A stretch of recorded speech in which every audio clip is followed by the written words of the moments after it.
बिहार विधानसभा चुनाव 2020 में आखिरी चरण की वोटिंग समाप्त हो चुकी है और लोगों को अब 10 नवंबर के चुनाव नतीजों का इंतजार है। सबके मन में यही सवाल है कि नीतीश कुमार अपनी सत्ता बचा पाएंगे या फिर तेजस्वी के नेतृत्व में महागठबंधन इस चुनावी रण में बाजी मारेगा।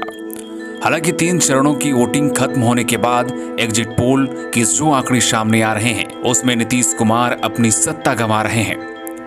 बिहार की राजनीति में एक समय था जब लालू यादव की राजनीति उफान पर थी। उस समय बिहार में एक जुमला चलता था, जब तक रहेगा समोसे में आलू तब तक रहेगा बिहार में लालू। फिलहाल लालू यादव 23 दिसंबर 2017 से जेल में बंद हैं, लेकिन 2017 से 2020 के इन सालों में बिहार की राजनीति में काफी कुछ बदल चुका है। अगर कुछ नहीं बदला तो वो है बिहारियों की बदहाली। लालू यादव के बाद फिलहाल राष्ट्रीय जनता दल की कमान उनके बेटे तेजस्वी यादव और बेटे तेज प्रताप पर है।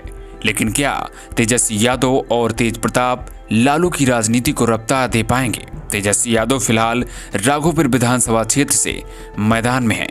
राघोपुर में यादव वोटर सबसे ज्यादा हैं और बीजेपी ने भी तेजस्वी के खिलाफ सतीश यादव को मैदान में उतारा है ताकि कुछ यादव वोटों को वो अपनी तरफ खींच सके। चुनाव लड़ रहे सतीश राय 2010 में राबड़ी देवी को हरा चुके हैं, लेकिन 2015 में वो तेजस्वी से हार चुके हैं।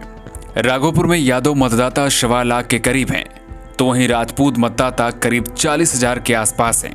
तेजस्वी को इस बार सतीश राय अच्छी टक्कर दे सकते थे, लेकिन चिराग पासवान ने राकेश रोशन को एलजेपी से उम्मीद बनाकर आरजेडी की राह को और आसान कर दिया है। तेजस्वी अगर यहां से जीत हासिल करते हैं तो ये उनकी दूसरी बार जीत होगी।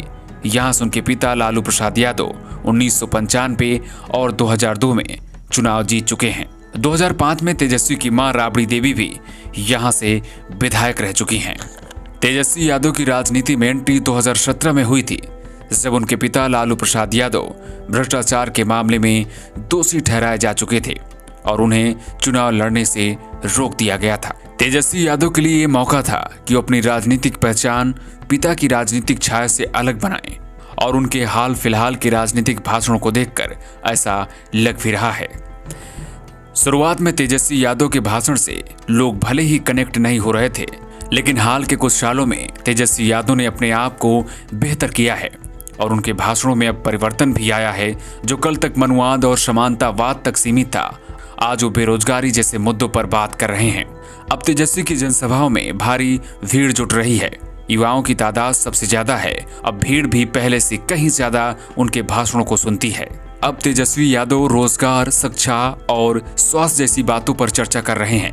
तेजस्वी लॉकडाउन में बिहारियों को हुई भारी परेशानी का मुद्दा भी खूब उठा रहे हैं। 2020 के विधानसभा चुनाव में तेजस्वी यादव के पूरे चुनावी कैंपेन में लालू यादव की तस्वीर आपको देखने को नहीं मिली होगी। उसकी एक वजह है।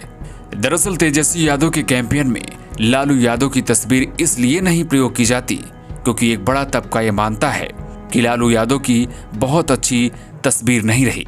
लोगों को लग सकता है कि कहीं वो नैरेटिव चर्चा में न आ जाए। जब कानून व्यवस्था को लेकर गंभीर सवाल लालू पर उठते थे। तेजस्वी भले ही लालू प्रसाद के बेटे हैं, लेकिन इस चुनाव में उन्हें बिहार के युवा के तौर पर आगे किया गया है। इस बार के बिहार चुनाव में यादव मतदाता पूरी तरह से तेजस्वी को लेकर एकजुट है, लेकिन गैर यादव यानी ओबीसी नीतीश से नाराजगी के बावजूद भी तेजस्वी को स्वीकार करने की स्थिति असमंजस की है, क्योंकि कुर्मी यादव को अपना प्रतिद्वंदी मानते हैं। नौकरी और रोजगार का मुद्दा जरूर हिट है, लेकिन सवर्णों और गैर यादव ओबीसी के मन में लालू यादव की शासनकाल की यादें मिट नहीं पा रही हैं।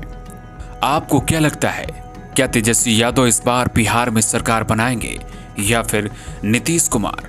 आपकी जो भी राय हो आप कमेंट बॉक्स पर लिख सकते हैं। अगर आपका कोई सुझाव हो तो आप जरूर दें, ताकि न्यू टाइम्स टीम अपने आप को और बेहतर कर सके। Bureau report, new times.